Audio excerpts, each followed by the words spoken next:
Potato bytes की इतनी ज़बरदस्त ये रेसिपी सिर्फ आलू और ब्रेड से बनाई है और बहुत ही कम वक्त में बनी है। तो आइए स्टार्ट करते हैं बहुत ही ज़बरदस्त सी ये रेसिपी जो कि आलू और ब्रेड से तैयार होगी और बहुत ही कम वक्त में अच्छे से स्नैक्स के ये ऑप्शन के लिए बहुत ही बेहतरीन है। अगर आप भी अच्छा सा स्नैक बनाने के लिए ढूंढ रहे थे तो मेरी इस रेसिपी को ज़रूर देखिएगा।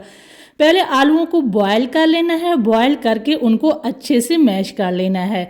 जब ये आलू हमारे मैश हो जाएंगे तो इसमें सब्ज़ धनिया, साथ ही इसमें एक प्याज जाएगा। अगर आपके पास और भी सब्जियां हैं जैसे बंद गोभी या शिमला मिर्च तो वो भी आप ऐड कर सकते हैं। मैंने इसमें थोड़ा सा चिकन भी, बॉयल्ड चिकन ऐड किया। ये बिल्कुल ऑप्शनल है, मेरे बच्चों को चिकन पसंद है तो मैंने ऐड किया, वरना आप सिर्फ आलू से भी तैयार कर सकती हैं। थोड़े से इसमें स्पाइसेस, नमक और सुर्ख मिर्च और ज़ीरा डाल के इसको अच्छे से मिक्स कर लेना है। हाथ की मदद से मिक्स करेंगे तो ये बहुत ही ज़्यादा अच्छे से मिक्स हो जाएंगे। इसके बाद लेनी है ब्रेड, और ब्रेड के साथ ही एक बार फिर मैं हम्बल रिक्वेस्ट करती हूँ कि मेरे चैनल को सब्सक्राइब कर दें।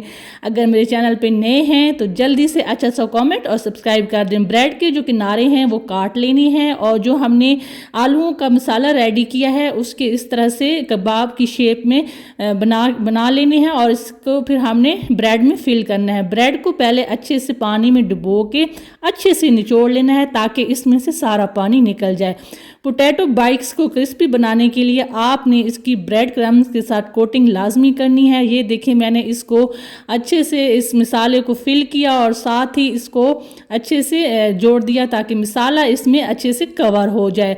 इसको अब आप लोग फ्रीज़ भी करके रख सकते हैं। इस तरह बना के आप इसको 1 मंथ के लिए फ्रीज़र में भी रख सकते हैं। जब भी आपको भूख लगे या बच्चे स्कूल के लिए अच्छा सा लंच मांगे तो ये बहुत ही बेहतरीन ऑप्शन है।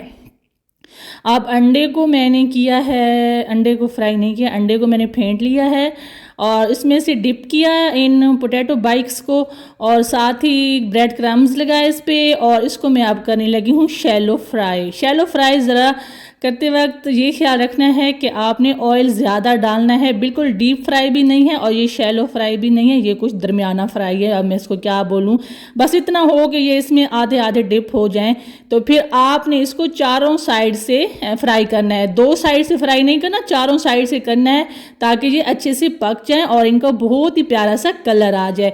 ये देखिए इनकी साइड साथ साथ चेंज करते जाएँ और दरमियानी आग पे, बल्कि पहले शुरू में दरमियानी रखें और दरमियान में आंच बिल्कुल हल्की सी कर दें ताकि ये हल्की हल्की आग पे ना, आंच या आग पे ना अच्छे से बन जाएं। ये देखें ज़बरदस्त से तैयार। तो इसको आप केचप या सब्ज़ धनिया या पुदीने की चटनी के साथ खाएं और एंजॉय करें। दुआ में याद रखना। अल्लाह हाफिज़।